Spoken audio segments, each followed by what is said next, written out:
Innal hamdalillah nasta'inuhu wa nastaghfiruh wa na'udzu billahi min syururi anfusina wa sayyiati a'malina. May yahdihillahu fala mudhillalah wa may yudlilhu fala hadiyalah. Asyhadu an la ilaha illallah wahdahu la syarikalah wa asyhadu anna Muhammadan abduhu wa rasuluhu alladzi la nabiyya wa la rasula ba'dah. Amma ba'du. Qala Allah ta'ala fil Qur'anil Karim, a'udzu billahi minasyaitonir rajim. Ya ayyuhalladzina amanu taqullaha haqqa tuqatih wa la tamutunna illa wa antum muslimun. Allahumma bika asbahna wa bika amsayna wa bika nahya wa bika namut wa ilaikan nusur. Allahumma inna nas'aluka ilman nafi'a wa rizqan thayyiba wa amalan mutaqabbala. Hadirin ma'asyiral mukminin, jamaah salat subuh rahimakumullah. Alhamdulillah, kita panjatkan puji syukur kehadirat Allah Subhanahu wa taala atas kudrah, iradah serta inayahnya pada kesempatan pagi hari ini di hari Ahad. Alhamdulillah kita masih diberi kesempatan, dikaruniai kesehatan, serta masih ada dalam naungan iman dan Islam, sehingga saat ini kita alhamdulillah dimudahkan langkah oleh Allah Subhanahu wa taala untuk melaksanakan ibadah salat subuh berjamaah di masjid yang mulia ini, di Masjid As-Siddiq. Mudah-mudahan segala amal yang telah kita lakukan diterima oleh Allah Subhanahu wa taala dan dijadikan sebagai penghapus atas segala kesalahan dan dosa yang kita lakukan. Amin. Jamaah subuh rahimakumullah, pada kesempatan kajian tafsir Ahad ini kita masih melanjutkan tentang surat Al-Maidah. Sekarang memasuki ayat yang kelima, ya, ayat yang kelima. Silahkan Al-Qur'annya dibuka, kita baca ayatnya terlebih dahulu. A'udzu billahi minasy syaithanir rajim.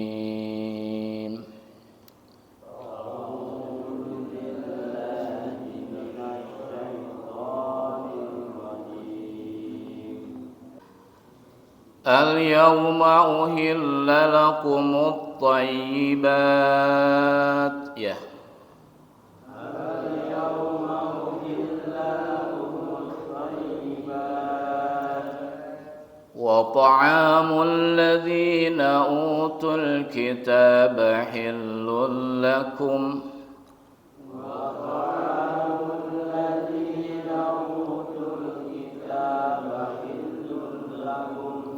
Wa ta'amukum hillul lahum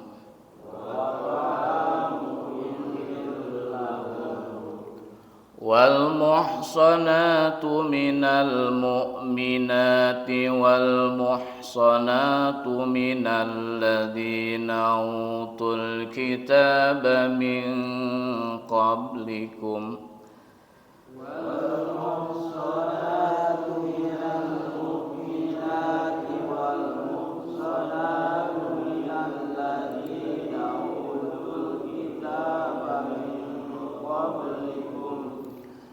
min qablikum idza ataytumuhunna ujurahun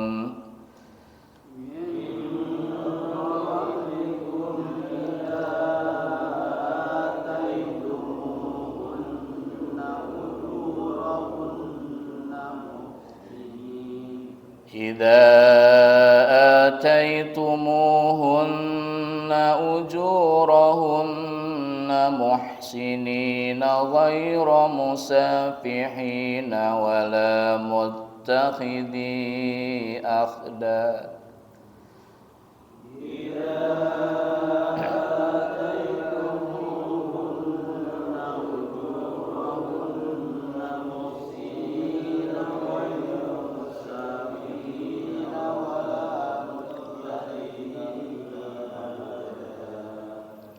ومن يكفر بالإيمان فقد حبط عمله وهو في الآخرة من الخاسرين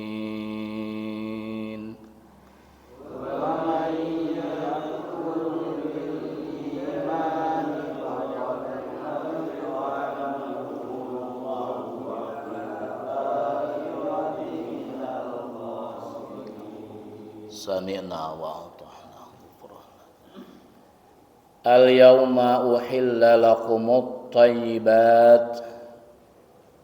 Pada hari ini dihalalkan bagimu yang baik-baik. Wa ta'amul ladzina utul kitaba hillul lakum. Makanan atau sembelihan orang-orang yang diberi Alkitab itu halal bagimu. Wa ta'amukum hillul lahum, dan makanan kamu halal pula bagi mereka. Wal muhsanatu minal mu'minat, dan dihalalkan mengawini wanita yang menjaga kehormatan di antara wanita-wanita yang beriman.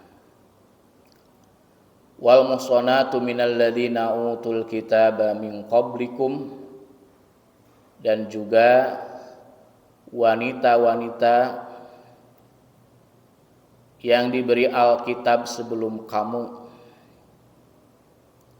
Idza ataitumuhunna ujurahunna, bila kamu telah membayar mas kawin mereka dengan maksud untuk menikahinya, ghairu musafihina wala muttahidi ahdan, tidak dengan maksud berzina dan tidak pula menjadikannya gundik.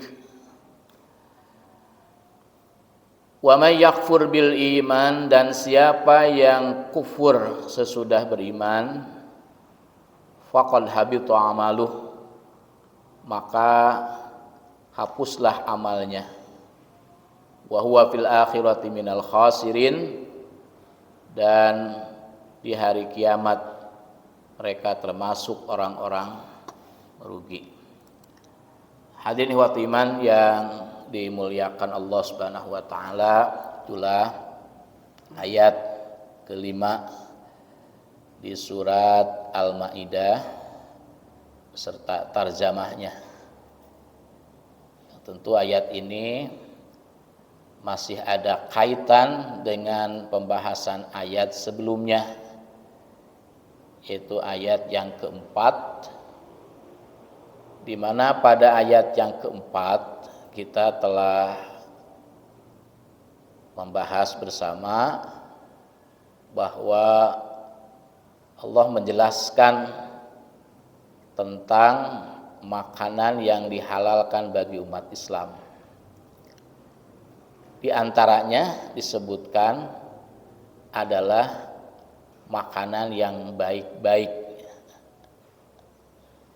Kemudian buruan yang ditangkap oleh binatang pemburu yang telah dilatih. Itu ayat yang keempat yang telah dibahas pada pertemuan Ahad pertama bulan yang lalu. Kemudian pada ayat yang kelima ini Allah Subhanahu wa taala menjelaskan bahwa yang dihalalkan bagi umat Islam adalah makanan yang baik. Tidak ada kesamaan, ya. Tidak ada kesamaan antara ayat keempat dan ayat yang kelima tentang makanan yang harus dikonsumsi. Nah, kemudian ada tambahan pada ayat yang kelima ini, di samping dihalalkan makanan yang baik-baik bagi umat Islam, ya, juga oleh Allah Subhanahu wa taala diingatkan berkaitan dengan makanan atau sembelihan itu dari ahlul kitab. Dalam hal ini Yahudi dan Nasrani juga itu dihalalkan bagi umat Islam. Ya. Nah, selain itu juga dalam ayat yang kelima ini Allah Subhanahu wa taala mengingatkan bahwa jika seseorang memilih untuk menjadi kafir, ya, setelah beriman, Allah tidak menerima atau akan menghapuskan seluruh amal-amalnya. Ini penegasan yang terdapat pada bunyi ayat yang terakhir. Wa may yakfur bil iman faqad habita amaluh. Siapa yang ingkar sesudah beriman, maka amal-amalnya akan terputus, akan hilang. Hadirin ikhwati iman yang dimuliakan Allah Subhanahu wa taala, dalam ayat ini ada dua kata yang akan menjadi penjelasan dari mufradat atau tafsir mufradat. Pertama berkaitan dengan kalimat ta'am, dan yang kedua berkaitan dengan kalimat muhsanat, muhsanat. Kata ta'am merujuk itu pada makanan. Tentu makanan yang diperbolehkan untuk dikonsumsi. Ayat ini berbicara tentang makanan yang halal bagi orang-orang yang beriman, dan juga menyebutkan bahwa makanan orang-orang yang diberikan kitab juga itu termasuk makanan yang dihalalkan. Dalam hal ini bukan makanan selain hewan binatang, tapi ahli kitab itu adalah berkaitan dengan sembelihannya. Yang dimaksud ahli kitab tadi adalah Yahudi dan Nasrani. Nah, ini tentu dengan syarat, dengan syarat bahwa makanan yang dimaksud itu adalah makanan yang memenuhi kriteria halal, halalnya. Termasuk di sini adalah dalam proses penyembelihan hewan tersebut, di mana salah satu yang disyaratkan dalam proses penyembelihannya adalah mimma dzukirasmullah alaih, itu yang disebut padanya nama Allah.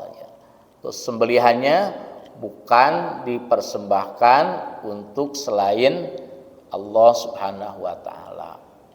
Karena memang kalau selain dari Yahudi dan Nasrani, seperti katakanlah Majusi gitu kemudian ateis gitu tentu sembelihannya tidak termasuk sembelihan yang dihalalkan bagi kaum muslimin, sebab dikhawatirkan sembelihan mereka itu adalah sembelihan yang diperuntukkan bukan selain Allah Subhanahu wa taala. Sehingga tentu itu termasuk jenis makanan yang diharamkan, sebagaimana yang telah kita kaji pada ayat yang ketiganya ya di surat ini, surat Al-Maidah. Hurrimat alaikumul maitatu wadamu walahmul hinzir wa ma uhilla li ghairillahi bih, gitu ya. Ini yang keempatnya. Ya, nanti ini masih memproduknya nanti. Ya. Ya, jadi yang tadi disebutkan selain daripada Yahudi dan Nasrani itu ya diharamkan, ya diharamkan. Karena apa? Karena mereka orang selain Yahudi dan Nasrani dalam hal ini Majusi misalnya, orang-orang ateis, dalam proses penyembelihannya hewan tersebut ada unsur-unsur yang memang terkait dengan seperti difirmankan dalam surat atau ayat ketiganya ya, wa ma uhilla li ghairillahi bihi ya. Kemudian yang kedua, kalimat yang kita garis bawahi pada ayat yang kelima ini adalah kalimat al-muhsanat. Al-muhsanat ini secara bahasa itu dari kalimat hasuna yahsunu ya. Itu artinya menjaga, memelihara. Ini merujuk kepada wanita-wanita baik yang menjaga kehormatannya ya. Kehormatannya. Dalam ayat ini Allah Subhanahu wa taala menjelaskan bahwa seorang mukmin boleh menikah dengan perempuan mukminat dan perempuan ahlul kitab. Ya. Namun hanya mukmin yang memiliki iman yang kuat yang boleh menikah dengan ahlul kitab gitu ya. Supaya tidak apa? Supaya tidak terpengaruh dan juga bisa mempengaruhi. Tidak terpengaruh oleh istrinya, tapi justru bisa mempengaruhi, mengajak istrinya untuk masuk Islam. Nah, yang dimaksud dengan wanita ahlul kitab adalah wanita yang mengikuti agama samawi, yaitu agama yang dibawa oleh para nabi sejak Nabi Adam hingga Nabi Muhammad SAW. Dimana kalau hari ini nampaknya untuk agama samawi dalam hal ini Yahudi dan Nasrani ahlul kitab itu sudah tidak ada yang murni lagi. Sebab secara kitab juga mereka sekarang sudah berlainan seperti halnya ahlul kitab sebelumnya. Sehingga Ustaz Rahmat Najib itu dalam buku tafsir ini itu beliau lebih berhati-hati bahwa untuk hari ini sudah tidak ada ya ahlul kitab yang dimaksud seperti yang disebutkan dalam firman Allah Subhanahu wa taala ini. Jadi bagi laki-laki hari ini itu tidak ada lagi bisa menikahi ahlul kitab yang dimaksud pada ayat ini. Ya. Nah, itulah ikhwati iman sekalian, dua kosakata atau mufradat yang disoroti pada kajian tafsir mufradat pada surat kelima, ayat kelima ini. Nah, kita masuki ayat atau tafsir ayat, di mana tafsir ayat ini kita awali dengan lafaz al-yauma uhilla lakumut thayyibat. Pada hari ini dihalalkan bagimu yang baik-baik. Ini adalah ayat pengulangan, ya, pengulangan sebagai penguat dari Allah Subhanahu wa taala tentang penghalalan yang baik-baik. Dan ini sebagai penegasan juga dari Allah Subhanahu wa taala akan karunia-Nya, akan nikmatnya bagi orang-orang yang beriman. Jadi orang yang beriman itu oleh Allah Subhanahu wa taala itu dihalalkannya yang baik-baik saja gitu ya. Untuk memelihara, untuk menjaga keimanannya itu sendiri. Nah, juga Allah Subhanahu wa taala mengajak ya kepada hambanya untuk mensyukurinya. Ya, mensyukurinya. Maka mensyukuri kenikmatan dalam makanan itu, di situ ada perintah-perintah dari Allah Subhanahu wa taala. Salah satunya adalah memperbanyak zikir. Termasuk di dalam mengawali dan mengakhiri makan itu ada zikir ya, basmalah itu ya, alhamdulillah, kemudian dengan tangan kanan tidak berdiri, nah itu zikir dalam makan.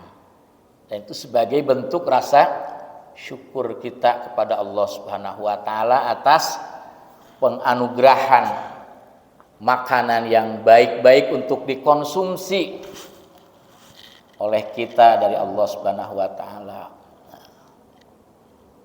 Dia membolehkan apa yang dibutuhkan oleh kita terhadap makanan itu sesuai dengan kebutuhan, karena Allah Subhanahu wa taala yang Maha tahu terhadap kebutuhan hambanya.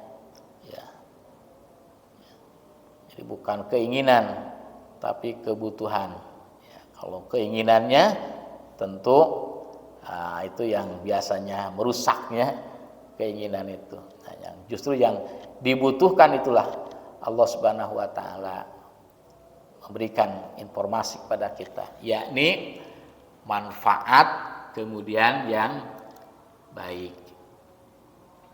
Nah, wa ta'amul ladzina utul kitaba hillul lakum, makanan orang-orang yang diberi Alkitab itu halal bagimu.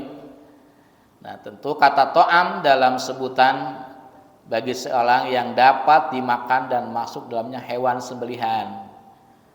Maka segala makanan orang-orang Yahudi dan Nasrani tanpa ada perbedaan, baik itu berupa daging dan lainnya, adalah halal bagi orang-orang Islam. Sehingga sembelihan mereka juga halal, kecuali yang memang telah diharamkan Allah ya, seperti bangkai, daging babi ya. Nah, Ali bin Abi Thalib, Aisyah dan Ibnu Amr itu berkata, apabila ada ahli kitab yang menyembelih dengan menyebut nama selain Allah, maka janganlah kalian makan sembelihannya. Kalau itu ahli kitab tetapi sembelihannya diperuntukkan kepada selain Allah, maka tidak boleh juga ikut memakannya. Imam Malik berkata, larangan ini yang dimaksudkan adalah sesuatu yang makruh dan bukan haram. Adapun jika kita tidak mengetahui kalau sembelihan itu disembelih dengan menyebut nama Allah, nama selain Allah, maka hukumnya halal. Dan Rasulullah pun memakan daging kambing bakar yang dihadiahkan kepadanya oleh wanita Yahudi. Kisah ini ada dalam hadis sahih. Adapun sembelihan orang Majusi, nah tadi saya katakan, maka haram hukumnya. Begitu juga sembelihan para penyembah berhala. Semua orang kafir selain orang Yahudi dan Nasrani.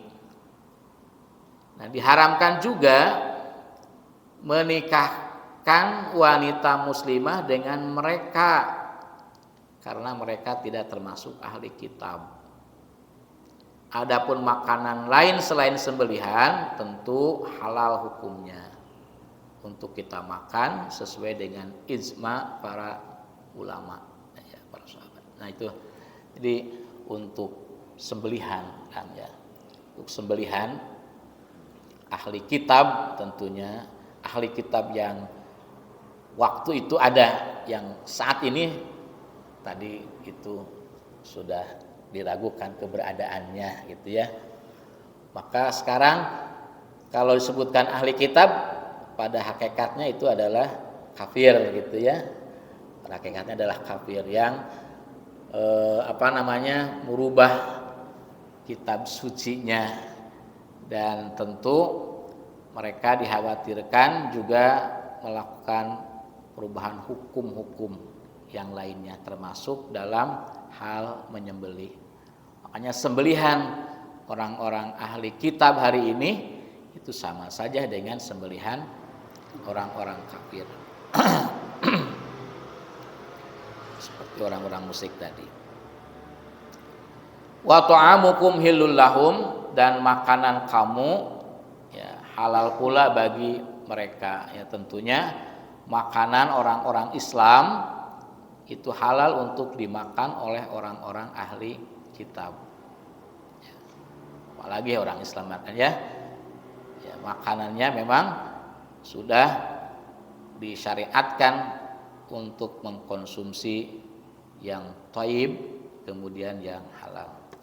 Wal muhsanatu minal mu'minat, dihalalkan pula mengawini wanita yang menjaga kehormatan di antara wanita-wanita yang beriman, yakni wanita yang menjaga kehormatan, bukan wanita yang suka melakukan perbuatan keji. Ya, keji ya, keji itu apanya ya? Selingkuh gitu ya, zina gitu ya. Mereka halal untuk dinikahi. Itu kata Allah Subhanahu wa taala. Jadi bagi orang-orang yang beriman. Demikian juga minalladzina utul kitaba min qablikum, wanita yang menjaga kehormatan di antara orang yang diberi Alkitab sebelum kamu, yaitu ya, ahli kitab, yakni mereka dihalalkan bagi kalian untuk dinikahi. Nah, di sini Allah tidak menyebutkan bahwa wanita muslimah halal bagi mereka untuk mereka nikahi, sebagaimana telah menyebutkan bahwa makanan kita halal bagi mereka. Itu ya. Kalau di dalam urusan makanan Allah menyebutkan bahwa makanan kita halal bagi mereka, tapi dalam urusan menikah tidak disebutkan wanita kalian itu atau wanita mukmin itu halal bagi mereka, tidak disebutkan itu. Ya, ini menunjukkan bahwa wanita mukmin itu tidak halal dinikahi oleh ahli kitab, sekalipun ahli kitabnya masih murni gitu ya. Apalagi ahli kitab seperti hari ini sudah tentu tidak bolehnya. Karena beresiko itu ya, beresiko menikahkan wanita mukminah kepada laki-laki ahli kitab gitu. Karena kuat laki-laki itu peranannya dalam keluarga, itu dalam pandangan Islam kan ya. Dalam pandangan Islam itu peranan laki-laki itu sangat dominan dalam keluarga. Beda dengan pandangan yang lain, ya, apalagi dikaitkan dengan keadaan wanita, misalnya ada yang bisa laki-laki itu ada di bawah pengaruh seorang wanita dalam keluarga. Tapi dalam ajaran Islam itu sekuat apapun wanita tetap dalam keluarga itu ada di bawah pimpinan laki-laki. Ar-rijalu qawwamuna 'alan nisa bima faddalallahu ba'dakum 'ala ba'din wa bima anfaqu min amwalihim, ya kan? Bahwa laki-laki itu adalah qawamnya bagi para wanita karena salah satunya Allah memberikan kelebihan karunia atas laki-laki dibandingkan atas perempuan. Dan juga Allah menetapkan adanya kewajiban yang memberikan nafkah kehidupan itu adalah laki-laki. Itu Itu syariat yang telah menetapkan. Sekalipun wanitanya wanita karir umpamanya, penghasilannya melebihi dari suaminya, tapi kewajiban memberikan nafkah itu ada pada laki-laki. Laki-laki mah sekalipun tidak punya usaha mapan, tetap diberikan tanggung jawab oleh Allah Subhanahu wa taala untuk memberikan nafkah, karena itu sebagai persyaratan untuk menjadi qawam gitu ya, untuk bisa menegakkan kehidupan rumah tangga. Ya, kalau sudah tidak ada persyaratan-persyaratan yang terpenuhi, itu biasanya laki-laki tidak bisa menegakkan peranannya sebagai qawam dalam keluarga itu. Dilecehkan, direndahkan oleh istrinya kan itu ya. Naudzubillah min dzalik ya. Ya, Allah Subhanahu wa taala itu tidak menyebutkan hal ini wanita-wanita mukminah sebagaimana menyebutkan makanan kamu halal bagi mereka gitu ya. Ini menunjukkan bahwa wanita mukminah itu tidak dihalalkan untuk dinikahi oleh ahli kitab, sekalipun ahli kitabnya masih murni gitu ya. Nah, dihalalkannya wanita-wanita ahli kitab kepada mukmin idza ataitumuhunna ujurahunna, itu disyaratkan bila kamu membayar mahar, mas kawin. Jadi memang harus melalui proses ijab qabul. Muhsinin dengan maksud menikahinya, yakni berharap dari pernikahannya itu untuk menjaga kehormatan. Ghairu musafihin, tidak dengan maksud berzina ya. Wala muttahidhi ahdan, juga tidak maksud untuk dijadikan wanita-wanita ahli kitab itu sebagai gundik ya. Wanita simpenan. Selir. Selir ya. Selir. Tidak itu maksudnya, tapi benar-benar dijadikan menjadi istrinya yang sah. Makna al-ahdan yakni kekasih-kekasih rahasia, itu ya. Al-ahdan itu wala mutahidi ahdan. Kekasih rahasia itu biasanya sebutnya dengan selingkuhan ya. Selingkuhan. Ya, Allah mensyaratkan bagi para muslim laki-laki menjaga kehormatan, tidak terang-terangan melakukan zina, dan tidak bertujuan mencari selingkuhan. Sebagaimana Allah mensyaratkan perempuan ahli kitab adalah wanita yang menjaga kehormatan. Adapun wanita ahli kitab yang suka berzina, tetap saja hukumnya haram untuk dinikahi oleh laki-laki mukmin. Sekali lagi, sekalipun itu masih murni. Nah, terakhir, wa may yakfur bil iman faqad habita amaluh wa huwa fil akhirati minal khasirin. Siapa yang kafir sesudah beriman, itu menolak hukum-hukum Islam dalam hal ini tentang makanan, tentang menikahi wanita-wanita ahli kitab, itu ya, ditolak hukum itu, maka habita amaluh, hapuslah amalnya, dan ia di akhir kiamat termasuk orang yang merugi. Siapa yang ingkar kepada ketentuan-ketentuan hukum Allah yang telah Allah tetapkan bagi hambanya, maka amal perbuatannya batal karena kehilangan salah satu syaratnya.